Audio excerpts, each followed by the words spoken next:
and Tobago, with the former world indoor champion Jereme Richards anchoring them home. USA, terrific quartet. No Noah Lyles in the 4x400 meters this time. He said not after how it went in the world indoors, he wasn't doing that again. As we see Zambia, Japan will go in lane 5. Lane 3, lane 4 Germany.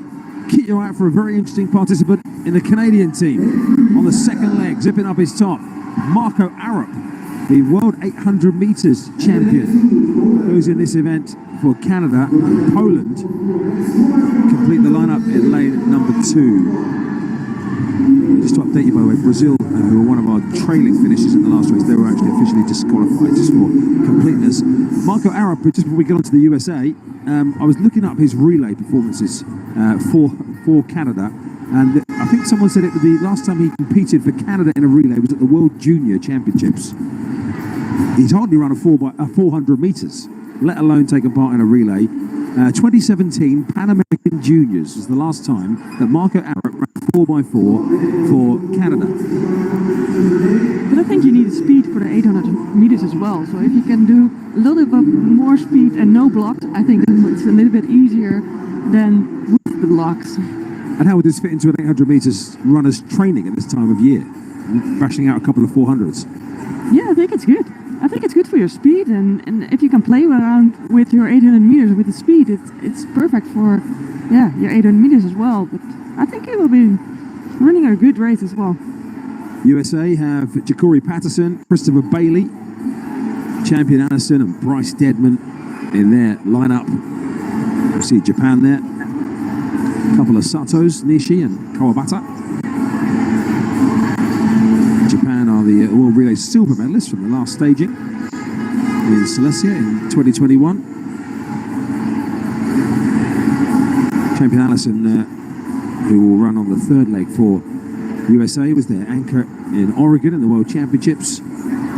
Bryce Deadman, part of their World Championship quartet as well, and their Olympic quartet. Beaten by Belgium, of course, the USA in the World Indoors. Alexander Doom bringing Belgium home. I'll tell you, by the way, the next seat that Alexander Doom is on the anchor leg for Belgium in heat number 2 as well. Trinidad and Tobago. Well, they've got their, again, bookending their experience there. Asa Guevara on the first leg and Jereme Richards on the last. Two athletes who have been part of successful Trinidad and Tobago squads down the years as well. Mention for Zambia too, by the way. We just see their athletes in the background. Zambia, they have the African champion, Muzala Samukonga, on their final leg to Zambia in lane number 6. And of course, when we're talking about Canada, there's Marco Arup in the second leg position. The other athlete they've got lining up in their team, who he'll be handing on to, is Christopher Morales-Williams, who you might remember ran what would have been a world record indoors over 400 meters over the winter, but it was not legally ratified because of some issues with the starting blocks. So Christopher Morales-Williams is a name that propelled into people's consciousness the teenager when he ran 44.49. He'll get the battle from the world 800 meter champion Marco Arup. So lots of big names in this one. Trinidad and Tobago on the outside, Asa Guevara leading them out. Ja'Cory Patterson for the USA, a really useful squad they've got here. Zambia with the African champion Samukonga on the final leg. Japan, Kentaro Sato will lead them out, silver medalist in the last staging of this event. Germany have Manuel Sanders on the first leg. Jalen White for Canada, he'll be handing the baton to Marco Arup. And Igor Bogashinsky leads off the Polish team on the inside in lane 2. The times posted so far since the qualification window opened: United States, Zambia on the leading 2. That's not factoring in having Marco Arup in the Canada team. Expect some big things from them with Christopher Morales-Williams in their lineup as well.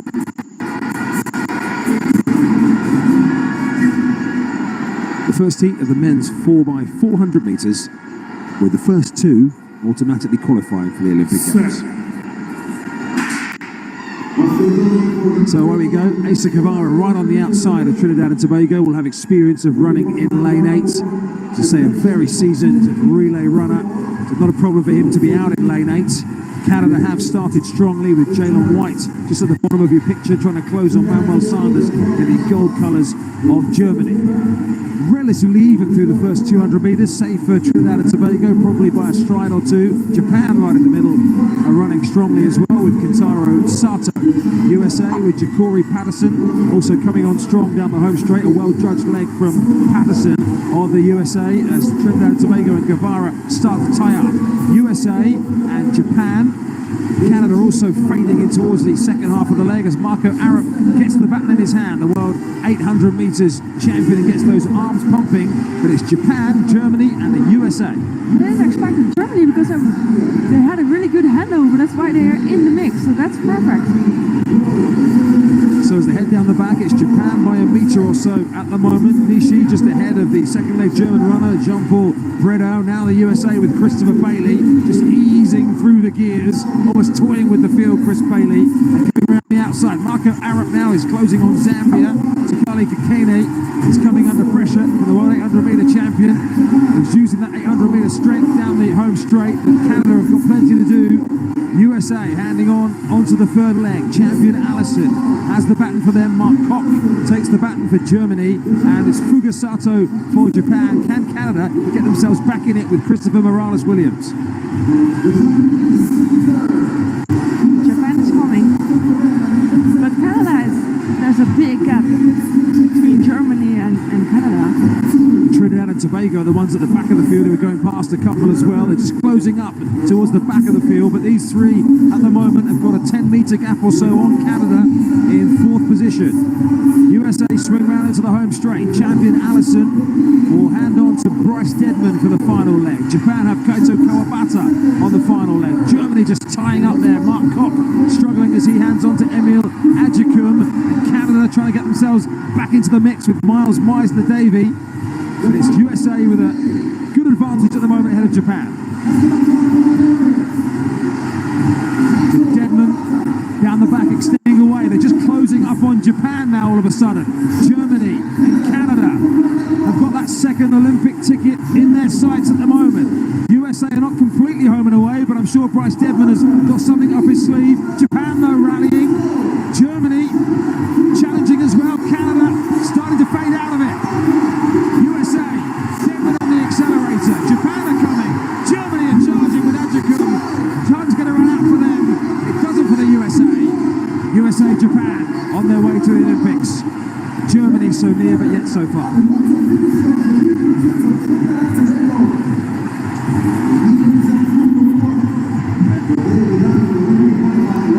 A quartet of the experience that the USA had there, you would expect.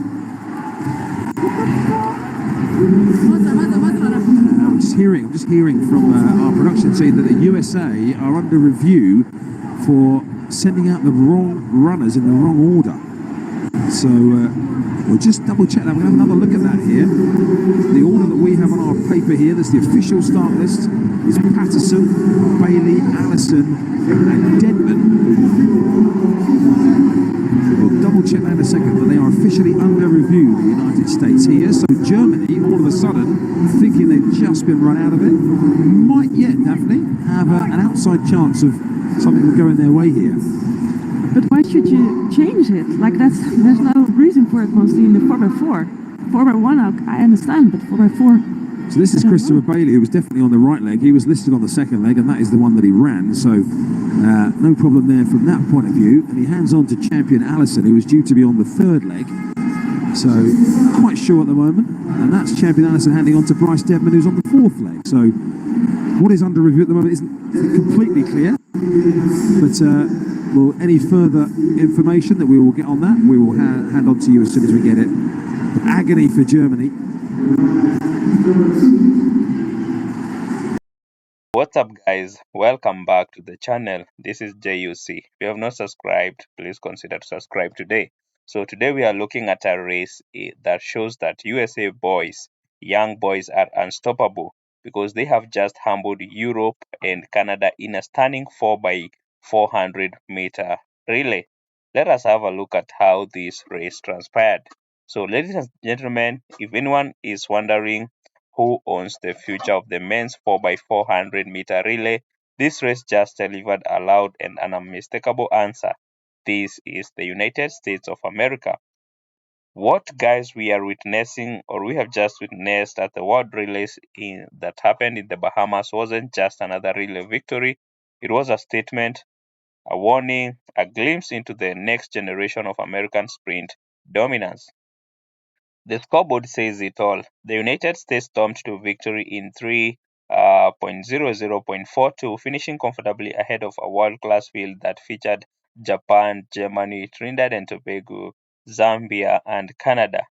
Perhaps, guys, the most incredible part is that this wasn't America's most experienced lineup.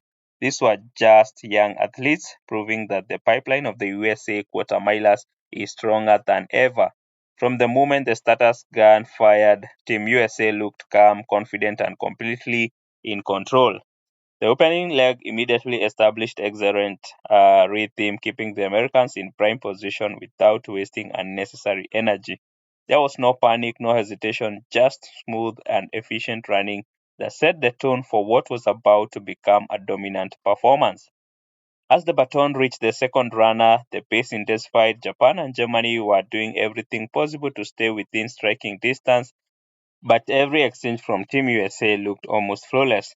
The baton moved with precision, and each athlete seemed determined to stretch their advantage just a little further. By the halfway point, it became obvious that this was no ordinary relay. The Americans were not simply trying to win, they were breaking the confidence of every team chasing them. Germany fought bravely. Japan refused to back down. Trinidad and Tobago stayed competitive. Canada tried to mount a late surge, but every time another nation appeared ready to challenge, another young American stepped forward and answered with even greater speed. And then, guys, we get to the anchor leg. This is where championship relays are won or lost. The American anchor grabbed the baton with the lead and never looked back. His stride was relaxed, powerful, and full of confidence. Instead of tightening under pressure, he accelerated. Every meter widened the gap while the teams behind battled desperately among themselves for the remaining podium spots. When he closed the finish line, the clock stopped at 3.00.42. Japan followed for silver with 3.00.98, while Germany claimed bronze in 3.01.25. Trinidad and Tobago finished fourth in 3.04.15. Zambia closed in 3.05.00, and Canada came home sixth in 3.05.02. And guys, these results tell an important story that the United States did not just beat one rival, they defeated the best relay squads from Asia, Europe, the Caribbean, Africa, and North America.